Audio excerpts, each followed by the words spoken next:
রৌদ্র বারণে এই মালটার চাহিদা বেড়ে গেছে। সিজন শেষ হয়ে গেছে, এখন চাহিদা অনেক, মালের বেশি, মাল নাই। তরমুজ, বাঙ্গি ও কাঁঠাল সহ মৌসুমি ফলের সয়লাভ মুন্সিগঞ্জের মুক্তারপুর ফলের হাট।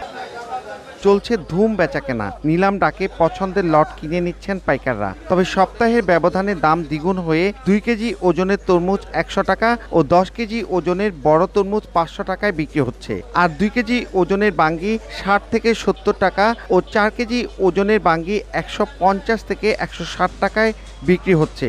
প্রতি পিস বাঙ্গিতে দাম বেড়েছে অন্তত 20 টাকা। তবে নতুন আসা কাঁঠাল মিলছে 30 টাকা থেকে 150 টাকায়। ভোক্তার দাবি, সিন্ডিকেটের দাপটে বেড়েছে দাম।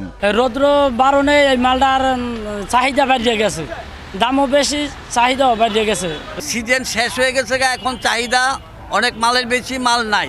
গরমে এই তরমুজের দাম একটু বাড়ছে। সিন্ডিকেটের কারণে প্রত্যেকটা জিনিস দ্রব্যের দাম এরকম বেড়ে গেছে। 1, 2, 3 ঢাকায় জমি জিতে নিন 100% ক্যাশব্যাক সহ 20 কোটি টাকার পুরস্কার।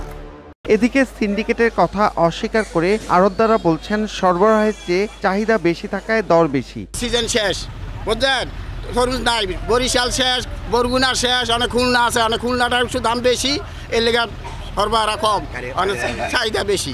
মুক্তারপুরে প্রতিদিন 30 থেকে 40 মেট্রিক টন মৌসুমি ফলের সরবরাহ হয়ে থাকে। ধলেশ্বরী তীরের এই ভোরের হাটে 10টি আড়তে প্রতিদিন বিক্রি হয় প্রায় 25 লাখ টাকার মৌসুমি ফল। মুন্সিগঞ্জের মুক্তারপুর থেকে নাসির উদ্দিন উজ্জ্বল, সময় সংবাদ।